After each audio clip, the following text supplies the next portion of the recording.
రాష్ట్రంలో విమానాశ్రయాల అభివృద్ధికి అంతర్జాతీయ హోదా పొందితే తప్ప ఆశించిన ప్రగతి సాధించడం కష్టమని నిపుణులు అభిప్రాయపడుతున్నారు. విశాఖకు తప్ప ఏ ఒక్క విమానాశ్రయానికి అంతర్జాతీయ హోదా లేకపోవడం వల్ల వాణిజ్యపరంగా అభివృద్ధి సాధ్యం కావటం లేదు. గన్నవరం, రాజమహేంద్రవరం, తిరుపతి విమానాశ్రయాలకు త్వరలో అంతర్జాతీయ గుర్తింపు లభిస్తే మంచి ఆదాయం లభిస్తుందని మార్కెట్ వర్గాలు పేర్కొంటున్నాయి.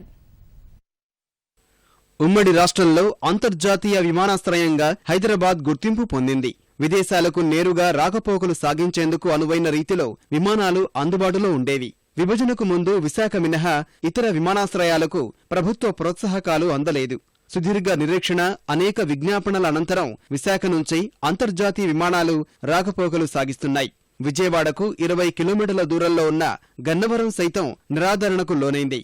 ప్రస్తుతం ఇదే రాజధాని ప్రాంతంలో ముఖ్యమైన విమానాశ్రయంగా మారింది. అమరావతి నిర్మాణంలో భాగస్వామ్యమయ్యేందుకు జపాన్, సింగపూర్, చైనా ఆసక్తి చూపుతున్న నేపథ్యంలో ఇక్కడ సర్వీసులు పెంచాలని యోచిస్తున్నారు.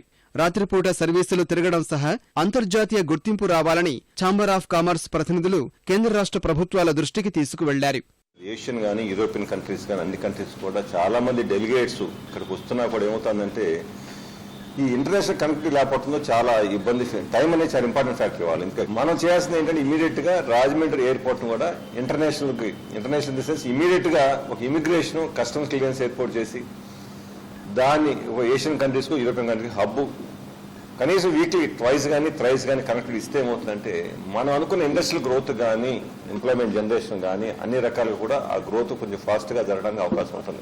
ఎన్ఆర్ఐ పాపులేషనే దాదాపు 1 మిలియన్ పాపులేషన్ ఇక్కడి నుంచి ఇతర దేశాల్లో ఉండటం, వాళ్ళకి ట్రావెల్ మూవ్మెంటు, అలాగే చైనా, సింగపూరు, వాళ్ళ రష్యా కానీ లేకపోతే మలేషియా కానీ ఇట్లా ఎన్నో కంట్రీస్ వాళ్ళు ఈ క్యాపిటల్ ఏరియాలో ఇన్వెస్ట్మెంట్ చేయడానికి, డెవలప్మెంట్లలో పార్టిసిపేట్ చేయడానికి ముందుకు వస్తున్నారు. కానీ కనెక్టివిటీ లేక అన్ని రకాలుగా ఇబ్బందిగా ఉంది.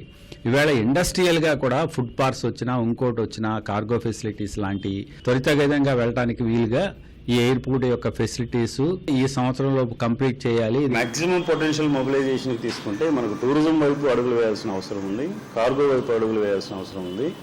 Airport infrastructure, key infrastructure development అప్గ్రేడేషన్లో 3C నుంచి 4C తీసుకెళ్లినందువల్ల అట్మోస్ట్ జస్టిఫికేషన్లో మనం ఉన్నటువంటి రిసోర్సెస్ అన్ని ఉపయోగించుకోవడానికి వీలుంటుంది. సో దీన్ని కస్టమ్స్ పోర్ట్గా చేస్తే బాగుంటుంది అనేది ఒక ప్రపోజల్ కూడా రావడం జరిగింది. We are forwarding that proposal to competent authorities. ఆ డెసిషన్ పట్టుకొని దిస్ ఎయిర్పోర్ట్ స్టేటస్ కూడా మార్చేదానికి అవకాశం ఉంది. రాజమహేంద్రవరం విమానాశ్రయ అభివృద్ధికి సంబంధించి ఇటీవలే కేంద్ర మంత్రులు రన్వే విస్తరణ కార్యక్రమం ప్రారంభించారు. స్థానికంగా చమురు కంపెనీల రెగ్లు అంతర్జాతీయ సరిహద్దుల్లో ఉన్నందున అక్కడి ఓడరేవును కస్టమ్స్ పోర్టుగా అభివృద్ధి చేయాలనే ప్రతిపాదన కేంద్ర పరిశీలనలో ఉంది. అది ఆచరణ సాధ్యమైతే విమానాశ్రయ హోదా మార్పు సాధ్యమవుతుందని అధికారులు అభిప్రాయపడుతున్నారు. కస్టమ్స్ ఎయిర్పోర్ట్ స్టేటస్ అని కానీ, ఇంటర్నేషనల్ ఎయిర్పోర్ట్ స్టేటస్ అని దాన్ని ముందు ఆ స్థాయిని తీసుకురావడానికి కేంద్ర పౌర విమానయాన శాఖ మంత్రులు వాళ్ళు ఆల్రెడీ ప్రయత్నాలు చేస్తున్నారండి. వాళ్ళకి స్టేటస్ క్లియరెన్స్ రాగానే దీన్ని ముందు కస్టమ్స్ ఎయిర్పోర్ట్గా కానీ లేకపోతే అంతర్జాతీయ విమాన దానికి స్థాయికి కానీ మేము డిక్లరేషన్ చేయిస్తామండి. విమానయాన సేవల్లో విశాఖపట్నం ఆశాజనకంగానే ఉన్న మిగిలిన వాటికి ప్రధాన నగరాలతో అనుసంధానం లేదు. సౌకర్యాల పరంగా కేంద్రం నుంచి తగిన నిధులు సమకూర్చేందుకు పౌర విమానయాన శాఖ మంత్రి అశోక్ గజపతిరాజు చొరవ చూపిస్తున్నారు.